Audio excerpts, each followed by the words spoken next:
Welcome to the morning show, everybody. We're broadcasting on Channel 9 as well as streaming live on Port Media's YouTube channel. I'm your host, Mary Jacobsen, and I'm so pleased to welcome today's guests. It's really an honor to have both of them. State Senator Diana DiZoglio is here representing our 1st Essex District, and she's going to be talking about the impacts of the pandemic in Essex County and legislative priorities in response to our community's needs. In the second half of the show, I'm pleased to welcome Suzanne Dubus, CEO of the Jeanne Geiger Crisis Center, and she's going to be discussing the pandemic's particular challenges that came with the stay-at-home orders that have been brought to those in danger of domestic violence and the resources available to them, as well as people who might be worried about them. So first of all, let me welcome Senator DiZoglio, Diana. This has been an extraordinary time, challenging for us all. I've often thought of the first lines from Tale of Two Cities: it's the best of times, it's the worst of times over the last few weeks. So let me just check in with you personally to start with. How the heck are you? I'm actually doing pretty well right now. Good. A little bit lonely like the rest of us probably, but doing well, can't complain, healthy and, here for this interview. So grateful for this Great. opportunity with you, Mary. So doing well. How Oh, are you? my pleasure. I am feeling fortunate to live in Newburyport during this pandemic. A lot worse places you could be because there's so much nature that's accessible, and that's been my saving grace. And healthy as well, and that's the main thing these days.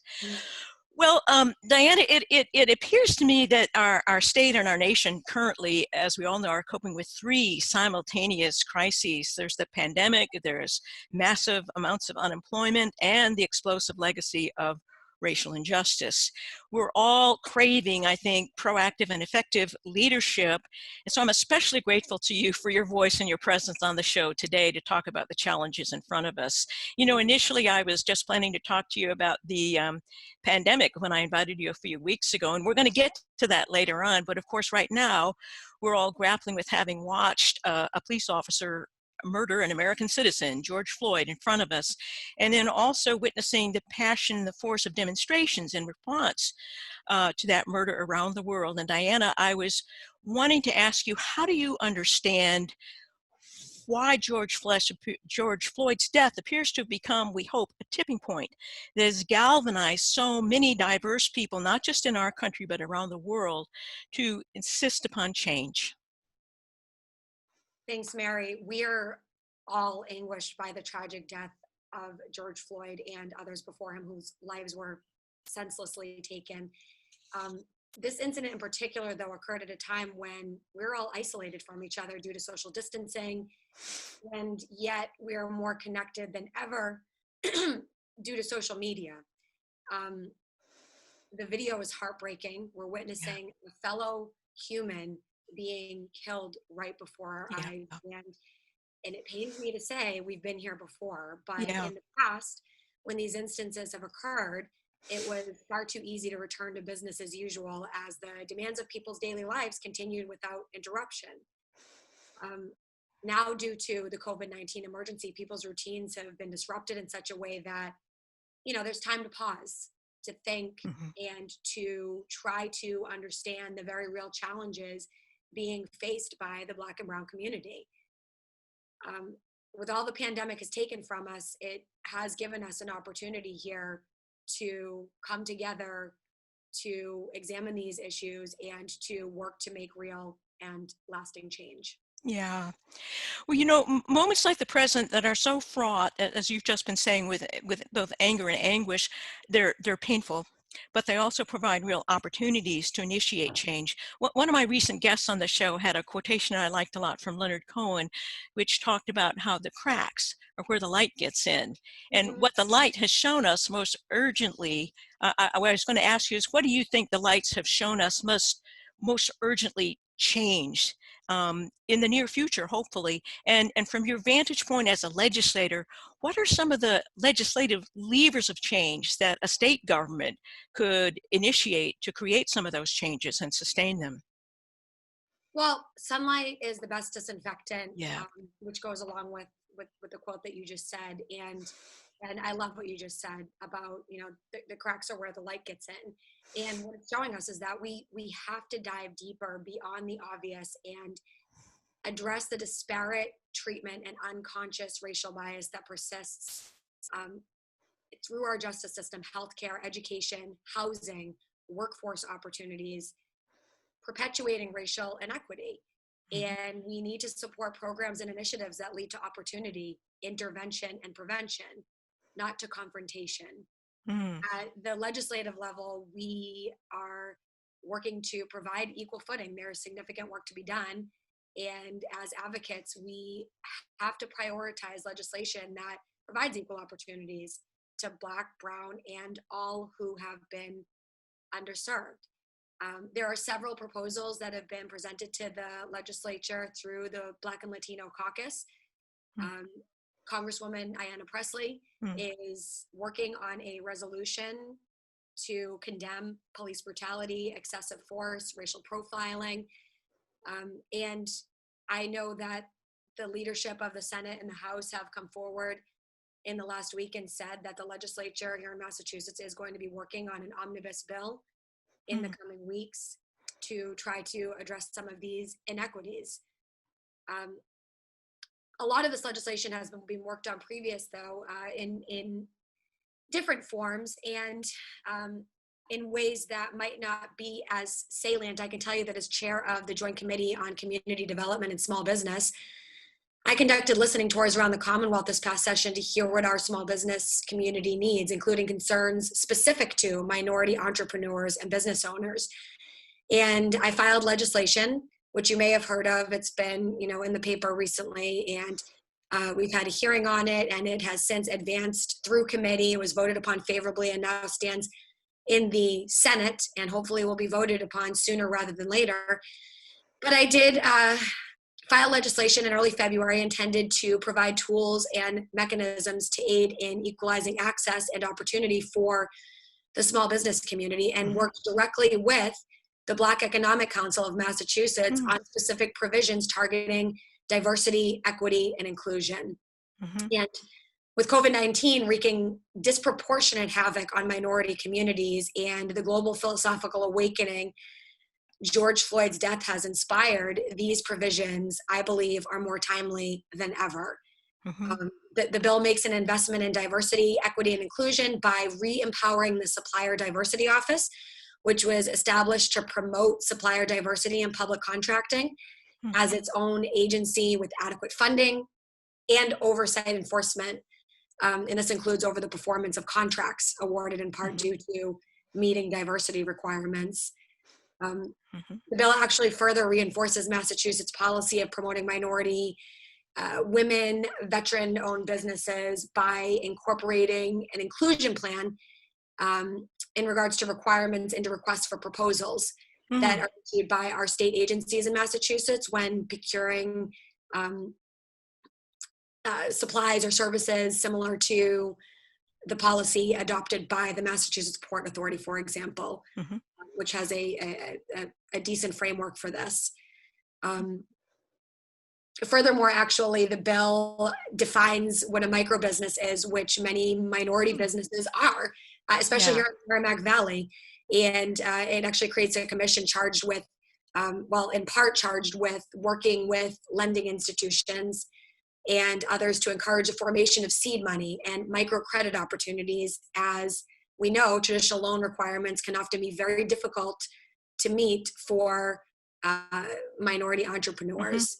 So, it's not enough to treat the symptoms. We need to address the underlying causes, and we have the power to do that by prioritizing legislation that can transform the way business is done. Every successful business creates additional resources for the surrounding community and additional opportunities for the people who live there. Right. It's kind of a ripple effect that spreads outward and supports and sustains us all.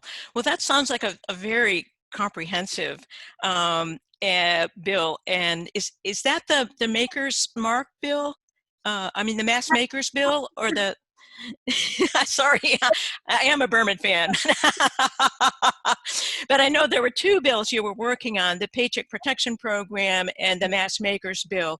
So what's the name of the one that you were just describing that sounds like it goes out of its way to help minority businesses in very... That's part of the Mass Makers legislation that I filed. And the Mass Makers Bill is a comprehensive it's a comprehensive piece of legislation that has various components to help our small business community. And in that moment, I just touched on some of the things that needs to address regarding the inequities that are, currently in our system across the board, particularly as it pertains to our minority entrepreneurs and those who seek to start small businesses and to contribute to our economy locally. They are disproportionately impacted, and this is some of those inequities. But they're also the backbone of our economy and the vitality of our cities and towns. So it sounds as though, Diana, if the devil is in the details, the angel is in the details as well. And it sounds like the details of those bills will really bring support to where it will have maximum impact. So those sound really great and really important. And I hope there's smooth sailing for them on their way to completion. Well, do you have other legislative priorities that might be in the planning stage? Because I know you have a lot of different interests and a lot of different concerns, sometimes beyond the pandemic. Are there things that you're working on? Yes, well, actually, I filed several bills during this time to assist with the, just issues related to the COVID pandemic. And I did file a bill to create a state version of the federal Paycheck Protection Program, before improved beyond, because we know the federal Paycheck Protection Program had many issues that actually impacted or that actually made it ineffective for some of our local businesses. It's a loan to grant opportunity that the federal government was offering to our small business community if they took back employees and actually hired back to the staffing level that they had pre-COVID-19. And what actually happened is many of our local small businesses applied for that loan to grant opportunity and later found out that they were ineligible for whatever reason. So I did file a bill to try to fill those gaps and try to assist those small businesses who found out that their loan was not going to be turned into a grant, and to make sure that some of our local small businesses who fell between the cracks, so to speak, talking about light being shined in the cracks, filed a bill to try to address some of those inequities with those businesses that, maybe some of the businesses like the 501c6s, we have dispensaries that were, that are legal here in Massachusetts, but that weren't eligible for different loan opportunities, even at the federal level. So just trying to put some of our local businesses here in the region who pay taxes, who create jobs, trying to put them on equal footing and give them a chance for survival moving forward. I did file that bill. That bill also was reported favorably and voted favorably out of the Small Business Committee, and now sits in the Committee on Ways and Means in the State Senate. I'm hopeful that we'll be able to do something with that moving forward, even as the governor has laid out his, his phase plan. But in the meantime, we do keep working on that. Another bill that I filed during this time, and there's a lot of other legislation that we've been working on, but I feel it pertinent to the conversation to talk about the COVID specific legislation. I did file also a bill along the same lines to assist our small businesses. Originally, some of you might remember when we were dealing with the issue right at the beginning of this crisis, where our restaurants were shut down, and they were asking for any and all options to assist them in staying afloat, because many of them have been concerned that they're not going to be able to reopen their doors. And in response, I worked on several pieces of legislation with my colleagues who also serve on the Senate's Economic Impact Task Force. And one of those bills was to allow for the takeout options of wine, beer, and liquor. And while we were successful in getting legislation passed to allow for wine and beer, the House of Representatives leadership took a hardline stance against liquor sales, and the governor took a hardline stance against liquor sales for our local restaurants at the time. So the Senate bill that I filed to have the sale of wine, beer, and liquor did, a portion of it made it across. The wine and beer sales were allowed, but the liquor sales were not allowed. Mm-hmm. Fast forward several weeks later, we've seen 34 other states allow for the sale of liquor and cocktails, mixed drinks, so on and so forth, to assist their restaurants in, again, surviving this crisis in a time when they're shut down.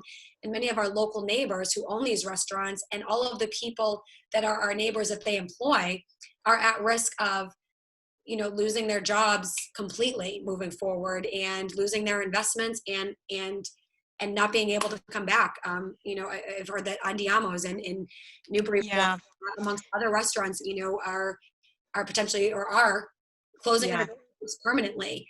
That's completely unacceptable. We need to give these restaurants and small businesses an opportunity to succeed in this crisis. So we have been pushing for that. And recently, the House of Representatives did give a nod of approval. They did pass the allowance for cocktails to be served in takeout orders, and legislation is being worked on at a statewide level. We know the governor did an executive order recently to allow for some of this, but to allow the outdoor seating to serve these alcoholic beverages and mixed drinks, so on and so forth. So just looking at expanding opportunities, and it's not about, the alcoholic beverage, it's about allowing the businesses to have an opportunity to make sales that are going to contribute to their very survival. Right.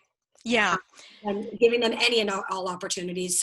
So we are making some progress there, but honestly, Mary, the progress it's happening too slowly. Yeah. And it's 34 other states have been able to do this before Massachusetts. It's way beyond time for us to get a program and to get these things done for our struggling small businesses. Yeah, there's a certain window of opportunity, in other words, and the window won't be open forever. But for small businesses, that window is urgent. And I think it's safe to say, Diana, that you've not been sitting around on the sofa watching Netflix since the stay-at-home orders began.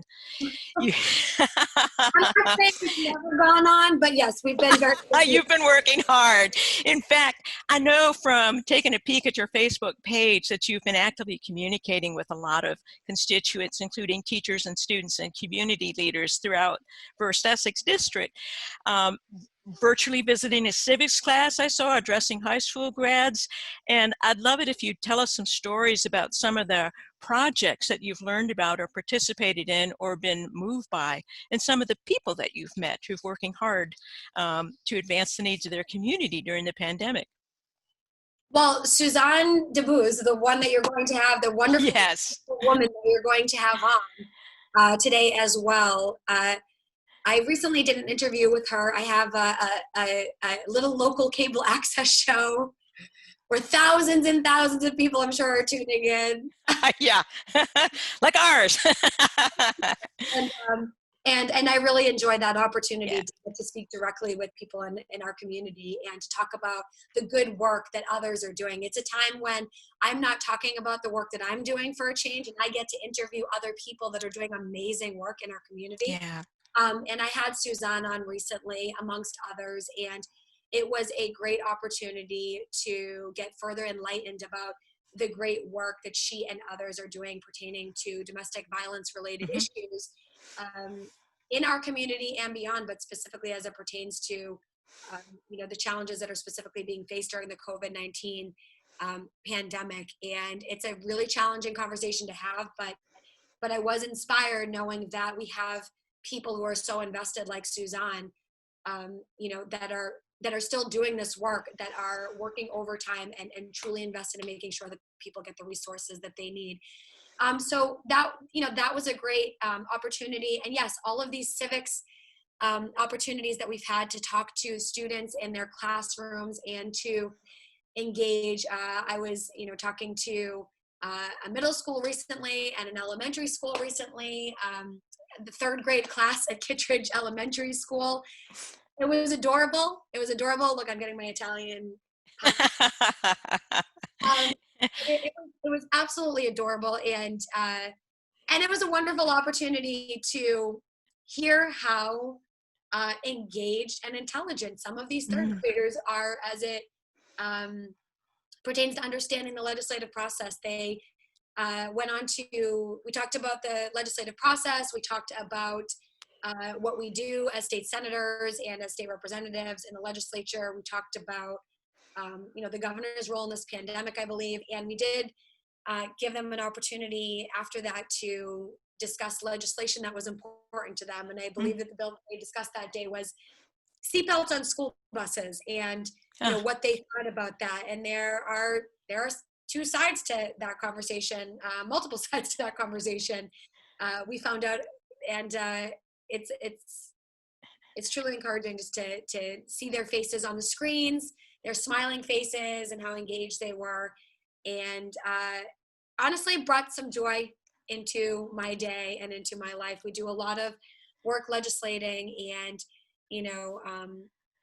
and we have been facing some tough times and challenging times, but to see the smiling faces of those third graders and those children was extremely encouraging, and definitely brought some joy to my day, at least. And I know to probably the lives of others who were able to watch the smiling children. Well, I'm sure it sounds like a very joyful occasion, if for no other reason that they're learning civics, which is a wonderful thing to celebrate. That sounds like great fun. Well, I'm curious to find out, have there been, during these extraordinarily altered lifestyles that we're living, have there been any silver linings that you've experienced yourself or heard about from others? Yeah, well, it's been obviously extremely difficult for many, and many are still facing huge, huge, huge challenges. So working on that, helping people with unemployment insurance related issues, getting their unemployment benefits, the fact that they're even on unemployment and need to pursue those types of benefits. It's been really challenging in trying to get these small businesses back up on their feet at a time when the legislature's role has been significantly diminished, and the governor has such significant emergency power still and executive authority to be able to go around the legislature completely and not discuss different proposals that he's going to roll out and orders that he is going to roll out. That has been a challenging time. The upside has been, it has brought, looking at the positive, it has brought many of us closer together during this challenging time, where we've had an opportunity to get to know each other more and to find common ground and to, move through this challenging time together, creating those bonds and creating opportunities for more connectedness by moving forward through this challenging time together. And I've watched as local organizations have been formed in response. It's incredibly inspiring to see organizations like the Merrimack Valley Hope Mission, for example, come together and start finding ways to bring volunteers in our community together to sew masks, to assist the elderly and disabled with chores, or with going to the grocery store, or with handling different responsibilities that they have that they don't feel safe handling right now.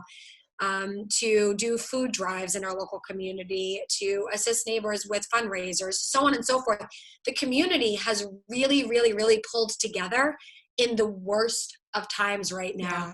Yeah. And that to me has just been incredibly inspiring. And I am humbled to be a part of this amazing community here in the Merrimack Valley, where we have people that are just saying, we're not going to let this beat us, and we will pull together and support each other through the worst of times. That to me is just so unbelievably inspiring. And I'm so grateful to be surrounded by such amazing, amazing people in this community. Yeah, a function of the worst of times can be that for a certain class of human being, it brings out the best. Reminds me of someone asked Mr. Rogers once, when there were particularly dispiriting times going on, what to do, how to think about it. And he quoted his mother saying, during times like that, look for the helpers, because they're always there. and the helpers have been coming out in droves. So that's definitely a silver lining and quite inspiriting and inspiring. Well, along those lines, we've all been learning a lot in response to the pandemic, and we've revised our definition of what an essential worker is to be much more expansive. We've learned, speaking for myself, what a supply chain is and why it matters. We've learned some of the things we can do without. And sometimes we learn important lessons from crises, but then we promptly forget them when things return to a semblance of normalcy. What are you hoping will be some of the enduring lessons from the spring of 2020 that we'll all remember? I'm going to just quote back to you one of my favorite quotes from Martin Luther King Jr. Yeah. And just to quote him, to say, "Darkness cannot drive out darkness, only light can do that. And hate cannot drive out hate, only love can do that." Mm-hmm. And that's been one of the lessons that I've been relearning over and over again during this time, through some of the more challenging times that we're facing right now. Mm-hmm. And yes, it's something that I say to myself, and that I would say to all of you who are listening today. Mm-hmm. Well, Diana, thank you so much. It's just been wonderful to have you here. I have to say, I'm so impressed at how hard you've been working on very pragmatic solutions to the challenges and the problems at every level that this pandemic has brought to us. And I'm also inspired by your words in response to what we're all going through with the murder of George Floyd. So thank you so much for visiting the morning show. It's been a joy and a delight to have you here. I so appreciate your taking the time to be with us this morning. And I hope this is just a second in a series of what may become regular visits. Come back and tell us more about what's going on. Thank you, Mary, so much for having me on for this amazing opportunity to chat with you and members of the community. And I just want to say, I do invite anybody who's interested to contact me. My email is diana.dizoglio@masenate.gov. And my phone number is 978-984-7747. That also gets texts as well. So if you'd like to contact me via text, via email, via phone, please feel free to do so. I always look forward to hearing from residents in the community about issues of concern, or just to connect and say hello. Well, I'm glad you mentioned that, because you also have a very useful and comprehensive COVID-19 resources newsletter, because I just got my copy of it yesterday, and it's just chock-a-block with information. There's so much going on that I didn't know about. And so could you also tell people how they can sign up to get a copy of your COVID-19 newsletter? Certainly, you can just email me or call the number that I just gave. And again, I'll just say it one more time, diana.dizoglio@masenate.gov. And also 978-984-7747. And if you forget that, you can Google me, go to my website, all that information is on there. And the contact information will pop up for you if you do an internet search. Thank you, Diana. Thank you so much, Mary. Okay, farewell until next time. Okay, thank you. Okay, everybody. Now I'm ready to welcome my next guest. Suzanne Dubus is here. And Suzanne has been the CEO of the Jeanne Geiger Crisis Center since 1997.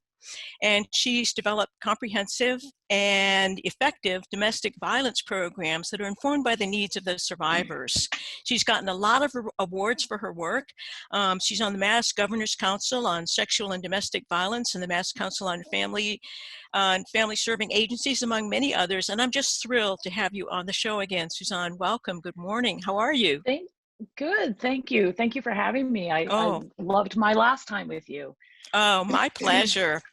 Well, one of the reasons I wanted to have you on now in particular was to talk about the impact that the pandemic and stay-at-home orders have had on families. They've launched a perfect storm of stressors for everybody. And I wanted to find out, what are some of the stress points that you've been hearing about from domestic partners, parents, families? Sure. It's a great and timely question. Excuse me. These allergies, I think, have just Oh, settled in my throat, so I'm just it's going to it's the clear a little bit. season for sure. Absolutely. Wow, it is. So really what we have noticed, it's very similar to what happened after 9/11. We, Mm. everything got really quiet for a little bit because terrorism and the threat of terrorism kind of took priority, and people were just really eager to just make sure their families were okay. And within a couple of weeks, we noticed that changed. There was a Mm. shift that our hotlines began to pick up. And this is Mm. very similar right now. And so initially, rather than having the number one priority be about domestic violence, it's been about finances. It's about the Ah, fear of losing their job and not having enough to pay for food and yeah. groceries and rent and medical supplies and all of that. So there's been a huge concern about finances. There's been a fear about the virus. For many women were working outside the home. They had their kids were in school, and so they had this ability to kind of compartmentalize their lives and do the work that they needed to do to continue to stay living independently and Hmm. without abuse. And then the virus happened, and so everybody's living so close in close Hmm. quarters. There's not a relief for moms, and there's a fear about, is everyone practicing good hygiene? Abusers are really, we're hearing this a lot, that abusers are using the virus as a way to control their partners, whether they're Mm. living with them or not. But they're taking the kids' temperatures every day. They're not allowing anyone Mm. to go outside. They're kind of micromanaging the movements of the family. Mm. There's also a concern about restraining orders. Are they still in effect if the courts aren't Mm. seeing people? But that's not true. They are. And also, as I mentioned before, the kids are home 24/7. And so, Yeah. not being able to have that little bit of time to themselves to just take a breath, regroup, stay focused on what it is they need to do. They're kind of really thrown off center. And many of these are essential workers as well. And so there is the Yeah. fear of leaving the home and coming back. Hmm. So it's a really tough situation. And you Yeah. described it as a perfect storm. And I think that's really Yeah. accurate. Yeah. Um, what are some of the specific emotional or behavioral red flags that people should be on the lookout for, things that might be escalating in their own homes, either in their own family or people who that they might hear about, friends or relatives? What are the things to look out for that, this is a danger zone? Sure. So it can begin pretty innocuously, but when the partner begins to put them down frequently and in Mm. front of other people, when victims find themselves constantly worried about making their partner angry, Mm. or they find they're in positions where they have to explain their partner's behavior. If the partner becomes extremely jealous or possessive, if victims have unexplained marks or Uh, injuries.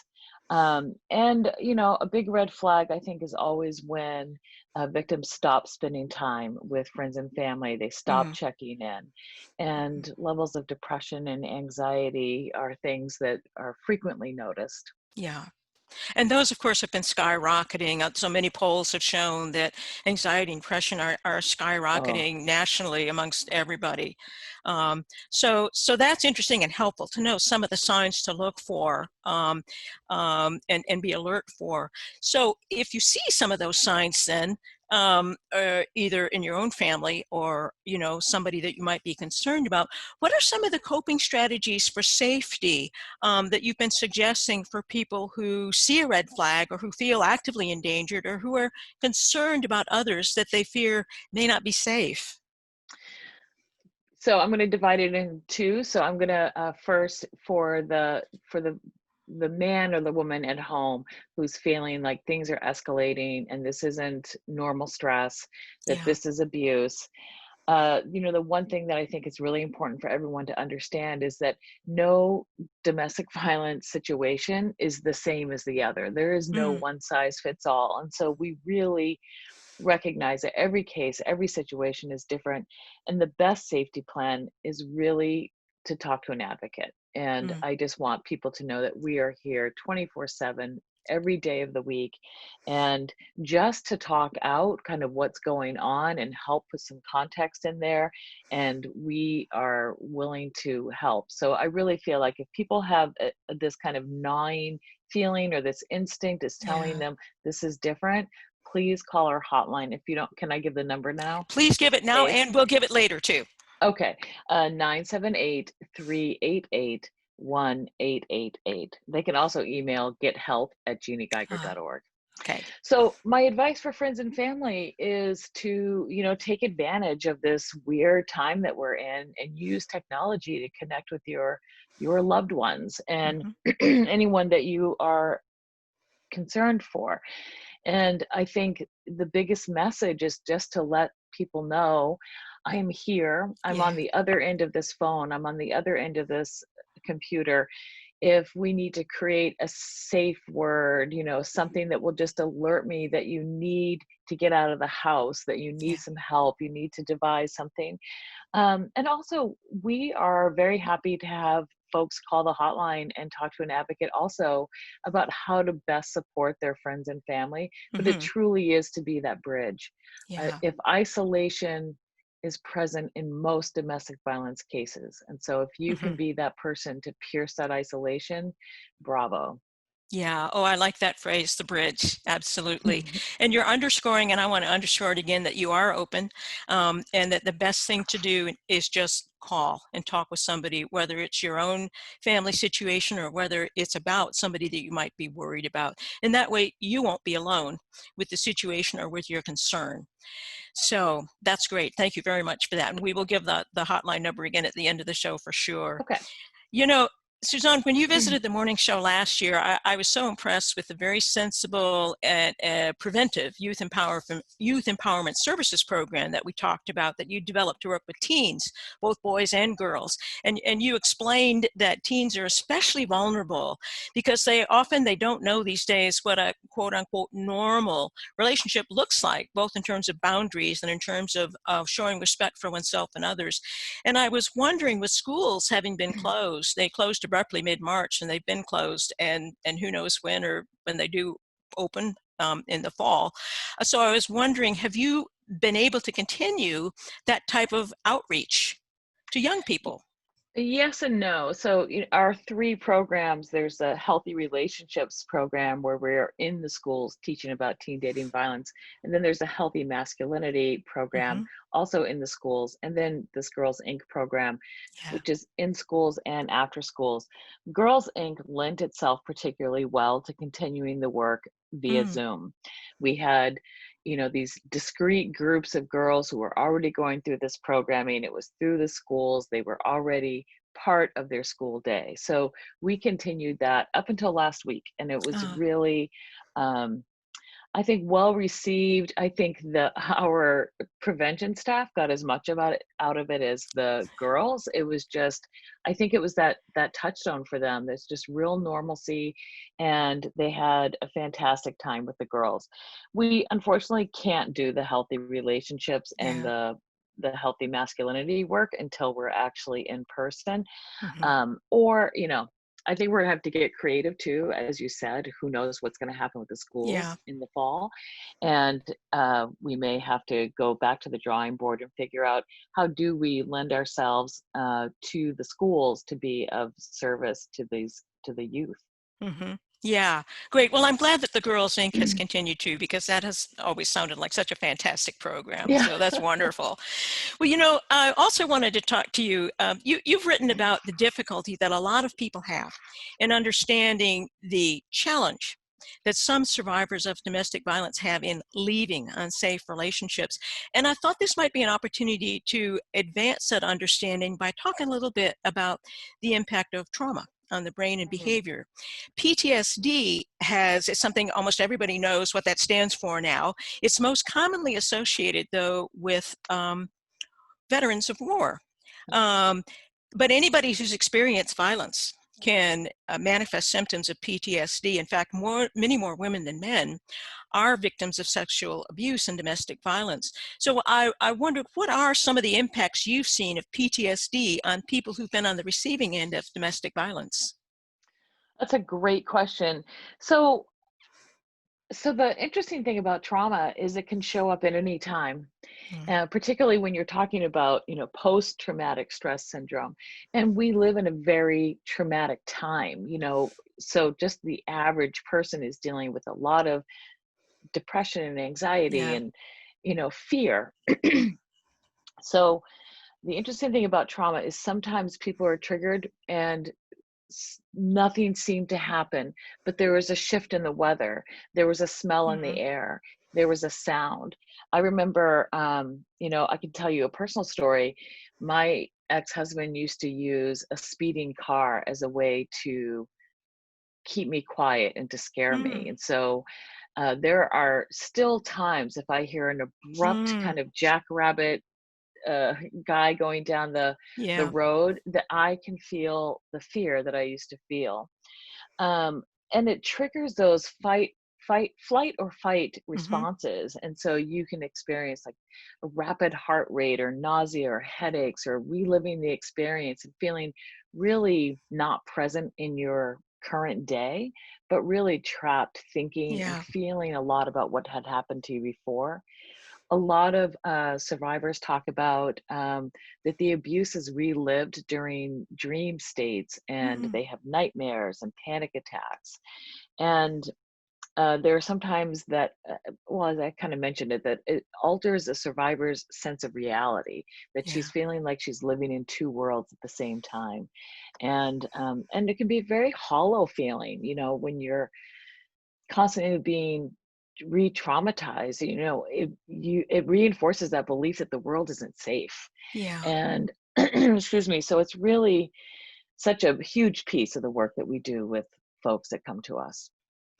Yeah, and my hope would be that understanding the frame of trauma and that many survivors are actually experiencing PTSD might help create greater compassion and sympathy, as it has, I think, for veterans in general. So thank you for that. That was very interesting and helpful as a Thank framework you. for understanding.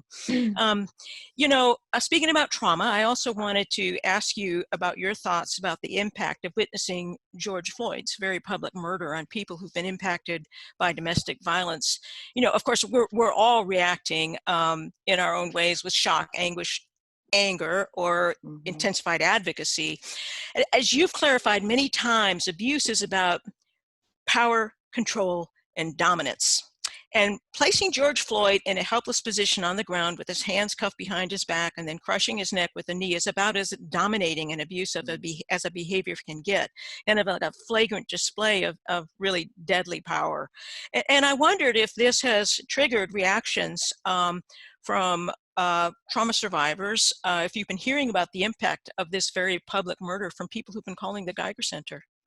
So I wish I had had a minute to check in with our Mm. hotline folks and the advocates. So I don't know if this is being talked about as part of hotline calls. Mm. I highly suspect that people who are seeing their advocates and their counselors, this is coming up. Yeah.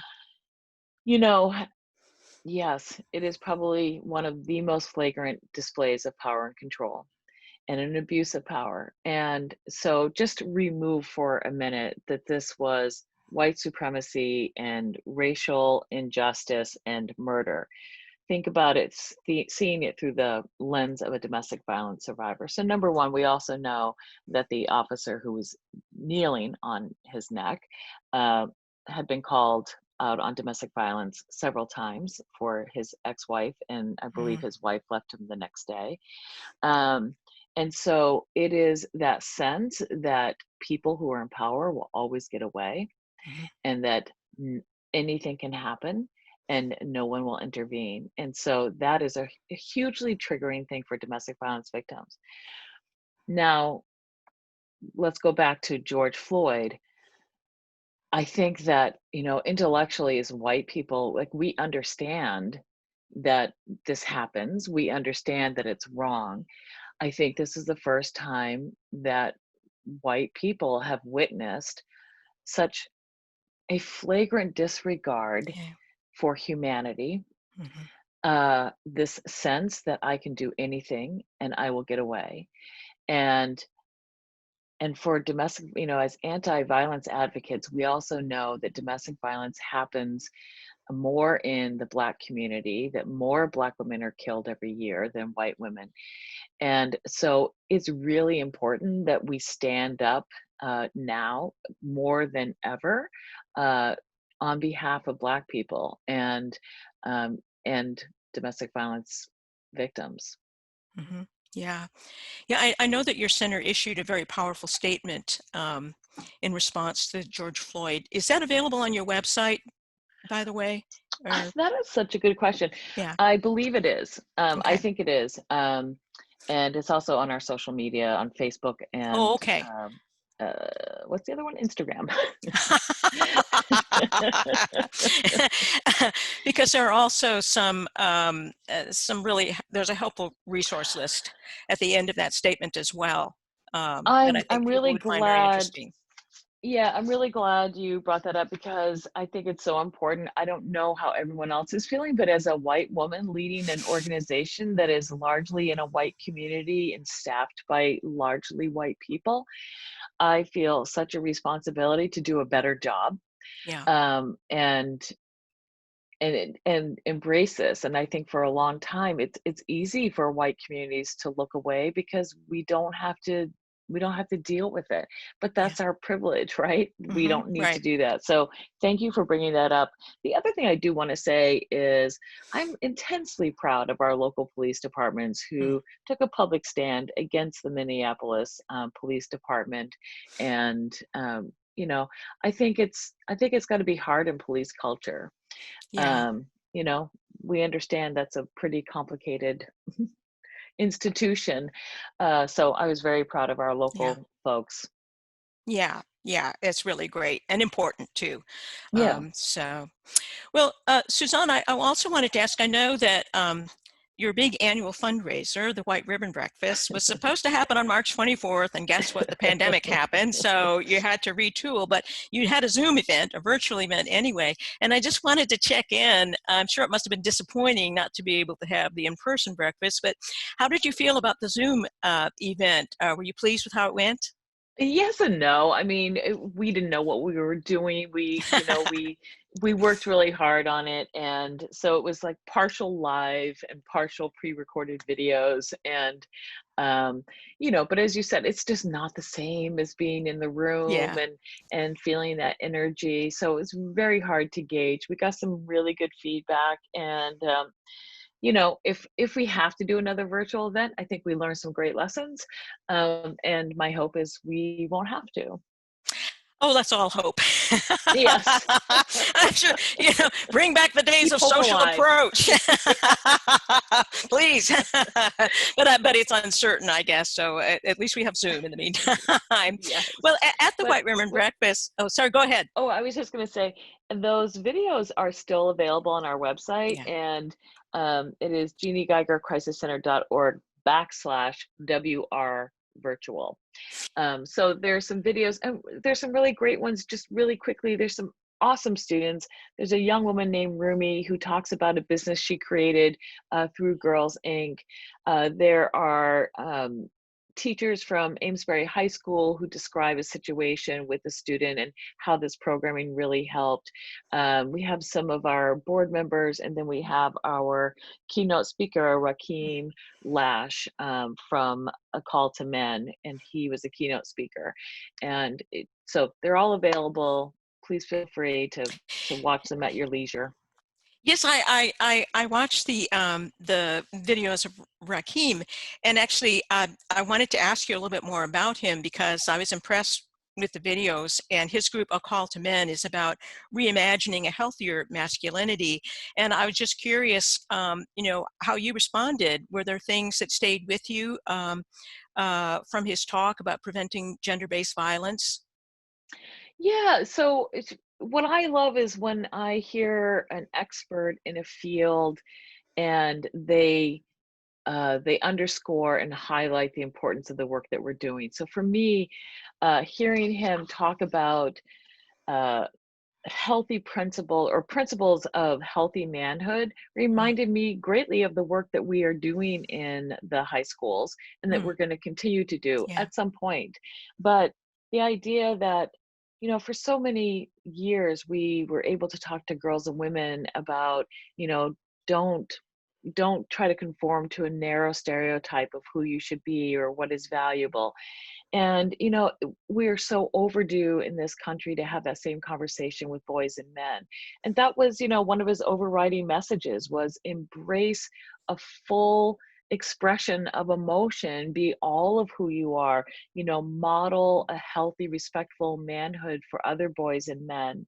And quit thinking about girls and women as like a sexual conquest or Mm-hmm. how great she looks, and Mm-hmm. but truly connect with the humanity of each other. And I thought his message was really powerful, and I've heard some really wonderful things from men who have watched it. Oh, good. Excellent. I know he uses the phrase, I think it's the male box, I The think, or man box, yeah. the man box. Yeah. And that's so evocative of the constraint of traditional ideas of masculinity. And I like the image because it just makes you want to break out of a box. Who wants to be stuck in a box Yeah, after all? yeah, no, absolutely, absolutely.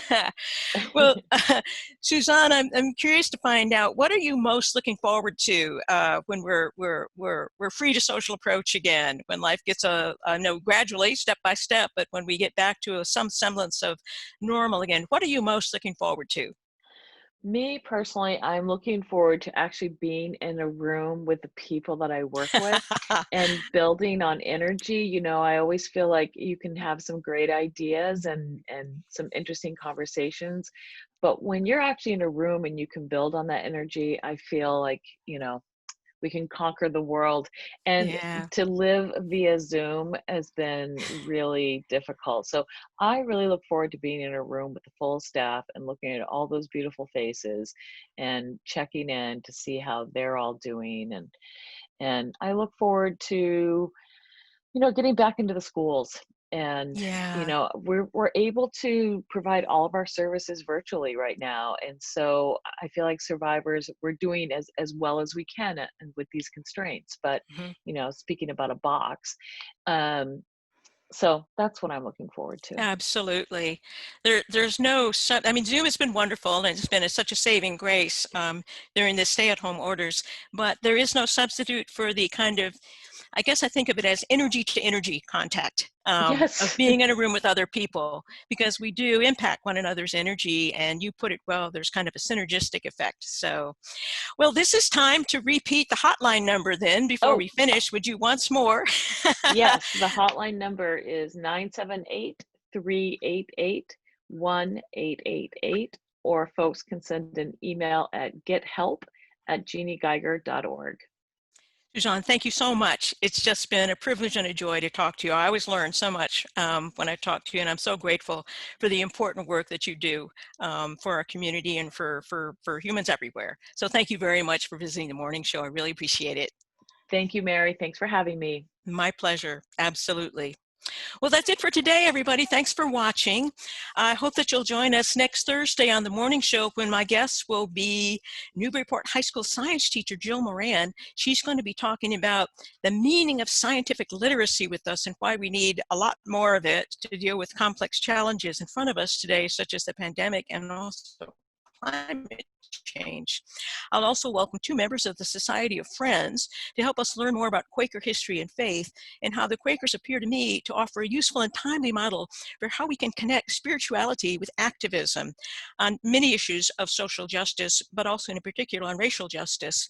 I'll have well-known local novelist Edith Maxwell here, along with Sam Bailey, an historian and a lifelong member of the Friends.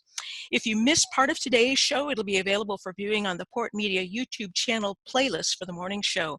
Go to www.ncmhub.org and just click on the YouTube icon. Each show will also air on WJOP, that's FM 96.3 on Friday at 8 a.m., and then again the following Tuesday at 4 p.m. and Wednesday at 3 p.m. And will be available as a podcast also on the SoundCloud. SoundCloud, sorry. Just go to www.ncmhub.org and click on the cloud icon in the upper right-hand corner and then scroll down. Thanks for watching, everybody. Take care, have a wonderful week, and hopefully see you back here next Thursday morning at 9 a.m. for the morning show. Bye now.